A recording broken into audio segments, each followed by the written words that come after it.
People like to divide economic and political issues into conservative issues and liberal issues. In fact, the terms aren't very useful. According to Webster, liberalism is a political philosophy based on the belief in the essential goodness of the human race, the autonomy of the individual, and the protection of political and civil liberties.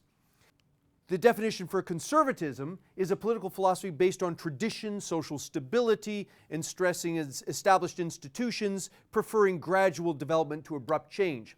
These official definitions draw a picture of, in the case of liberalism, a society in which the government is subservient to the people, and in the case of conservatism, a society in which the people are subservient to the government. That seems to be contradictory from what we understand at a conventional wisdom level of what it is that constitutes liberal issues versus conservative issues. Let's look at a few issues themselves. Universal health care, most people would argue, is clearly a liberal issue. This is something that we associate with the liberal parties. The minimum wage, similarly, is a liberal issue. Reducing taxes is a conservative issue. Gay marriage is a liberal issue. The drug war, a conservative issue. Mandatory prayer in public schools is a conservative issue, and prohibiting prayer in public schools is a liberal issue. Free trade, meanwhile, belongs with the conservatives.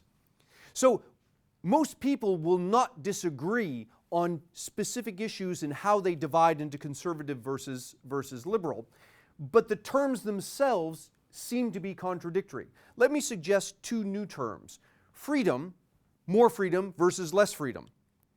If we take these issues and divide them into more freedom versus less freedom, we find that free trade is a more freedom issue.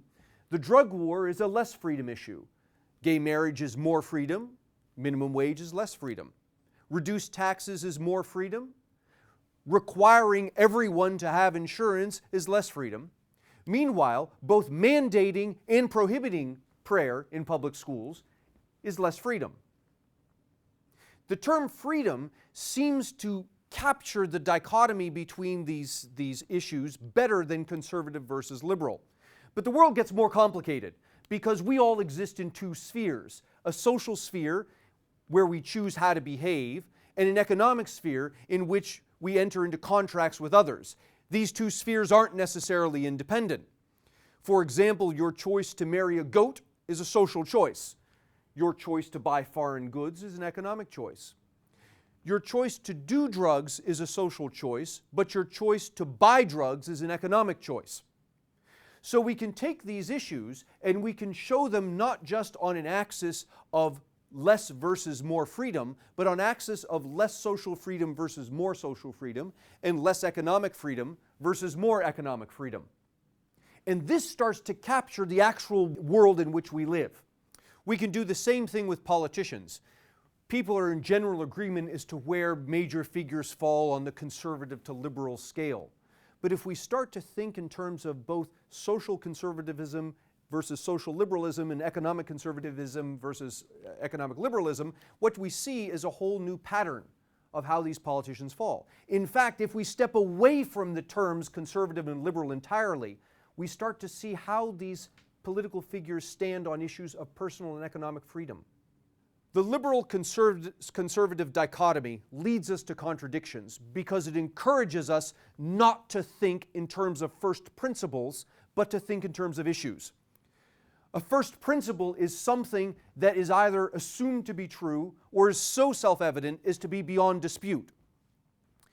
When we start discussions at first principles rather than issues, we avoid espousing contradictory or inconsistent views. As we talk about particular issues like the minimum wage or like universal health care, the wrong place to start is with the effect of these things on people. The right place to start is at the first principle. Do we or do we not have rights to property and life? If we do, then certain things follow, and those things that follow will inform our positions on these issues.